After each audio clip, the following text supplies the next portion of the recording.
Alors, je m'appelle Lou Boucher, je suis animateur 2D, spécialisé animation 2D, tradi. Je fais un peu de puppet, mais voilà, essentiellement. J'ai bossé sur Zig et Charcot en stage, Titeuf en stage et en boulot, ils m'ont embauché après.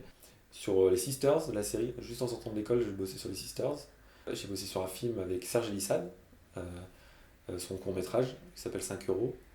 Après, le film de Lorenzo Mattotti, il y a eu aussi Primal, le film de Wes Anderson, le jeu Rainbow Six, la prochaine série de Estelle Charrier, qui est d'Infopolis. J'ai travaillé dans des trucs complètement différents pour pouvoir mettre de l'argent de côté et faire l'MK, l'école d'animation qui est à Angoulême. Et j'ai fait 3 ans à l'MK. Et ensuite, j'ai commencé à bosser dès que je suis sorti de l'école dans plusieurs studios. Quand j'étais à l'école, j'ai fait 2 stages en deuxième année. Et aussi, j'ai été embauché par 2 studios avant ma troisième année. Du coup, j'ai fait ça avant ma troisième année. Et quand je suis sorti de l'MK, j'ai directement travaillé. Pour les logiciels que j'utilise, 99% du temps, c'est TV Paint. Mais j'ai utilisé beaucoup Toon Boom aussi. Je me lève, j'appuie sur le bouton de mon ordinateur. Et généralement, je regarde s'il n'y a pas des retours sur les plans que j'ai faits pour pouvoir on appelle ça des retakes, donc pour pouvoir faire les retakes que les réals demandent ou les chefs animes. Le salaire chez les animateurs, ça dépend pas mal du fait si tu es en intermittent du spectacle ou si tu es en freelance. Moi, je cumule les deux. Et aussi, j'ai mes heures d'intermittent qui me permettent que si j'ai rien du tout, et ben, l'intermittent me paye mon chômage. Si je veux faire de la réal, et ben, euh, moi, je me vois plus comme un technicien. Je me vois bien bosser sur des projets de gens qui, eux, ont une idée et ils ont bossé en amont sur des designs, un storyboard. Et moi, quand je vais voir le truc déjà préparé, je me dis, ah là, j'ai vraiment envie d'animer sur ce projet. Le burn-out chez les animateurs, je pense que c'est un vrai problème. Enfin, en tout cas, les stress. Et puis, en plus, les heures sup sont pas payées en animation. Donc, du coup, tu te retrouves à faire des heures sup que t'as pas envie de faire. Et moi, ce que je fais plus d'ailleurs, je fais plus d'heures sup parce que après, les studios avec qui je bosse ont conscience de tout ça, donc ils font vraiment très attention. Mais il y a des studios où les gens quand même. Puis ça fait quoi? Ça fait un an que tu es sorti de l'école, tu veux faire tes preuves, tu veux t'améliorer. Et du coup, je dis pas que les studios en profitent, mais c'est tout bénéf pour eux qu'un reste pour finir ses plans.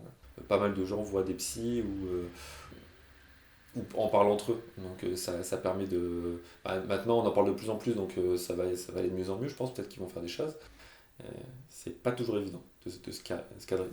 Dans un sens comme dans l'autre. Des fois, tu n'as pas envie de faire tes plans, donc tu as envie de faire moins. Et des fois, tu veux plus t'arrêter. Ça m'est arrivé sur les ours, je restais, les premiers mois, je restais jusqu'à 19h, 20h. Parce que j'avais pas envie d'être ailleurs en fait. J'avais envie d'être là à animer des plans. Après, les 6 derniers mois, ça m'a défoncé, j'avais envie de rentrer chez moi. Mais des fois, c'est plus fort que toi, quoi. Lorenzo Mattotti, il est exceptionnel, enfin, il est vraiment hyper gentil et il est très expressif, donc on comprend tout de suite. C'est rare que quelqu'un avait été complètement à côté du brief. Déjà, on l'avait filmé pendant qu'il avait raconté l'animatique, donc il fait des gestes et tout pendant l'animatique pour expliquer ce qui se passe. Donc il y avait beaucoup de matière pour faire des choses vraiment bien.